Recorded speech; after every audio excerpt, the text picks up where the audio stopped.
All right, let's see. We are here at a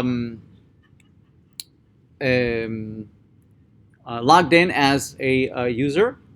So it looks like we had already gotten started with a website, perhaps. Let's see. Let's log in as Alice. We are at Alice's profile, and we click on websites, we get those websites. Instead, if I log in as Bob,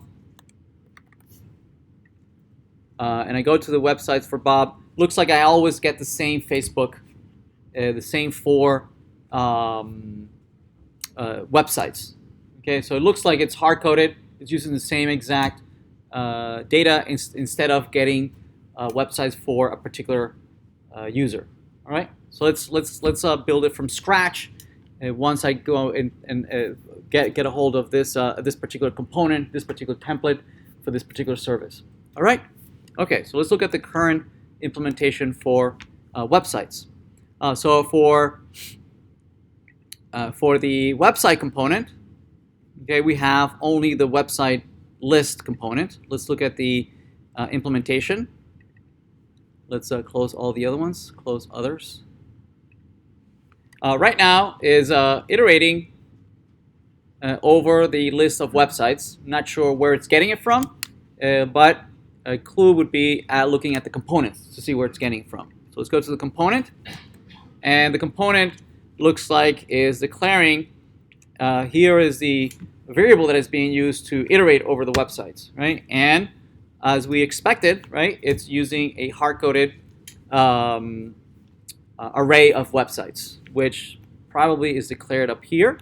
There it is. It's the same for websites. So what we want to do is move this over to the server. The server should maintain this data. Actually, the database should maintain this data, right? But the first step is to at least move it to the server, and the server then exposes this data for our client. Okay. All right. So let's start working on that. Okay. So here's the component. We're going to start from the component and move our way towards the server, right? And then we'll maybe work our way back, right, from the server back to the component. Okay, so let's do that. All right, so on init, I like to be able to, what I like to be able to do is know which user is trying to access their websites, right? For different users, I'll have different websites. So I'll need to know the ID of the user who wants to see a list of their websites. Yes? And according to the route, this is how I navigate it here, right? I navigate it by going to Profile, User ID, Website. That's how I'm here. Profile, User ID, and Website. Yes? So the routing mechanism that navigated me there parses this URL, okay? And whatever it sees between Profile and Website, it parses it out, and it's going to make it available to us as a map, okay?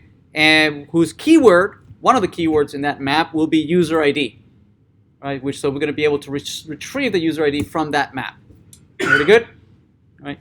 All right. So to do that, let's go back to the component and let's first fetch that ID. All right. So to do that, we're going to need a service to do that, right? To look at the current activated route, which route has been currently activated, because we want the parameter in that route. So to do that, we're going to ask to have the active route service to be injected. So we'll say private active route of type active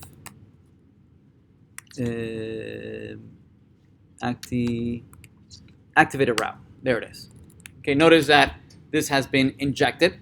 Again, this is a very common pattern in many frameworks, right? That using the technique of inversion of control, right? Where these have been already instantiated, right? And I'm only asking the framework that when I am instantiated to pass me these instances that are already being managed by the framework. Okay, it's a very common design pattern. All right, so it's being injected. So what we'd like to be able to do is that when on init, when this component is about to run on initialization, I want to use that active route. Okay, and I would like to look at the parameters, and if they change, I want to be notified. I want to subscribe to any changes in the route. Okay, and in particular, I would like to know the parameters. Okay, and if it changes, I want to be notified with this function call. So this function will be invoked if the route changes, and it'll pass me the parameters so I can extract a particular parameter, which is the user ID. All right, so params is the map that gets parsed from the URL. Everybody okay? All right, this URL change is changing on the client. All right, these are not URLs that are going to the server. All right, these are URLs that the browser, right, that the JavaScript, the Angular JavaScript, has told the browser way underneath in the bowels of Angular, right? It has subscribe an on hash change event. It says if the URL changes, notify me because I want to know. And then we get notified using this this abstraction layer of subscribe. Okay, publish subscribe. Anyway, so we have the params, and we can extract here now the const. Well, I guess we could we can store it here, and I know it's a user ID, and we can extract it from the params. It's a map, so I can just use just plain old JavaScript map and use the property name as an index into that map, right, and extract it and store it in a local variable. All right. In our particular case, we just want to store it locally here as a constant. Right. The only thing we want to do with this user ID is now go back to the server and say, hey, server, I have a user ID for you. I want to know the websites for this user ID. Right? Okay. Currently, we have a hard-coded list of arrays of websites currently, yes? But actually, we don't want to use this hard-coded array of websites. We want to know what the websites are for this particular user. Correct? Right? And that information is not here. It's on the server. The server is the only one who has access to any of this data. Right? So for now, let's see if this works. We're just going to do a console log if indeed we get the user ID. All right? So let's see. If we go to console, notice we get a 234. Right? So that seems to be working. Oops. Console.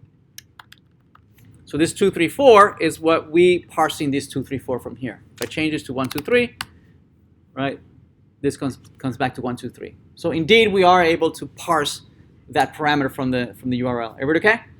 Now this information, we can go back to the server, the database, or wherever, but that's where the data lives, right? And say, hey, how about the websites for this particular user, right?